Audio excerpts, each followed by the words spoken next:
I'm at the 𝕭𝖶𝖏𝖃 Bridge. There we go. Yes, it's quite a busy bridge.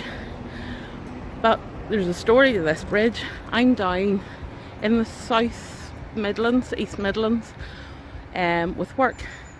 And as usual, I decided to see what would be in the historical background of Derby and the surrounding area. Bonnie Prince Charlie. Bonnie Prince Charlie got this far south. Officially, this far south, down to Swartstone. His men took this bridge, and then things went a wee bit wrong. While his men had secured this bridge a full 4 hours before the English troops even realised they were there, Bonnie Prince Charlie was having a war council with his own guys, and he took their advice and he decided to retreat, completely unaware that the English troops were on their way back down the road. It's also worth mentioning that the king was fully packed and ready to go to Holland, the Netherlands, because he thought if Charlie got there, it would be a complete defeat. So Charlie took people's advice and started heading back up the road, which I'm going to do really soon too. But had he gone on his own advice for once, things would have been a whole lot different. He'd have headed over this bridge, he'd have got down to London, less than 150 miles away, and he could have taken London because the king had ran. But history's history. Sometimes we don't get the outcomes that we thought. It is a beautiful bridge though. While this is an image of Bonnie Prince Charlie in the centre of Derby on a horse, the truth of the matter is he entered Derby on foot, under cover of darkness. The statue was erected in 1995 by the sculptor Anthony Stones. It was to mark the 250th anniversary of Bonnie Prince Charlie's attempt to get England, I suppose. The Charles Edward Stuart Society have a yearly pageant where they come down round the monument and they actually go to one of the old pubs. It's now called Jorrock's, but in the day it was the Duke of Devonshire's headquarters, and Charlie was cheeky enough that he went and rapped the door and demanded billet for all his troops.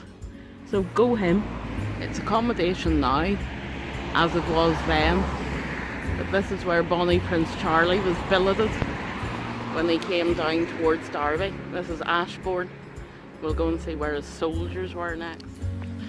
This beautiful, now mature parkland is where Bonnie Prince Charlie's soldiers were billeted in Ashbourne, outside Derby, on his march south. Bonnie Prince Charlie was feeling rather upbeat after the Battle of Prestonpans.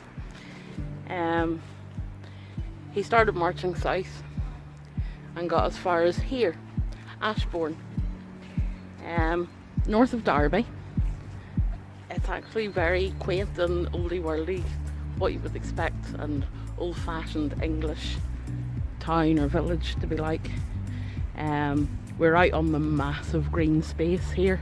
This is where all the soldiers would have been billeted for the time they were in Derby. It was December, it's October now, so it's pleasant today. I suspect it wouldn't have been as pleasant when they were here. Bonnie Prince Charlie did keep assuring everyone in front of him that he was coming with a massive army, and the numbers got bigger and bigger. Whether it was in his head or in reality, we're never really going to know. When he did get here, he was given an extremely warm welcome by the people of Ashbourne. He declared his father, James III, the king, and everyone seemed to rally round him. Unfortunately, no one seemed to be overly keen to take up arms and march any further with him. Bonnie Prince Charlie's propaganda of hosts of troops that might not have been there definitely worked. The newly formed Derbyshire Blues, under command of Lord Devonshire, quite a few men, retreated 50 miles. They retreated 50 miles south because they believed how many thousands of Highlanders and Jacobite supporters were on their way down, and they made with haste out of the road, basically leaving Derbyshire, Derby in particular, to its fate. 2 days later, the decision was made to retreat back north. He gave the troops gunpowder and shipped them out in the dead of night, and it wasn't until the next morning in daylight that they realised they were heading north again. And it's safe to say not too many of them were just pleased. But that is what happened. Bonnie Prince Charlie knew now what we know today. Perhaps things could have panned out differently.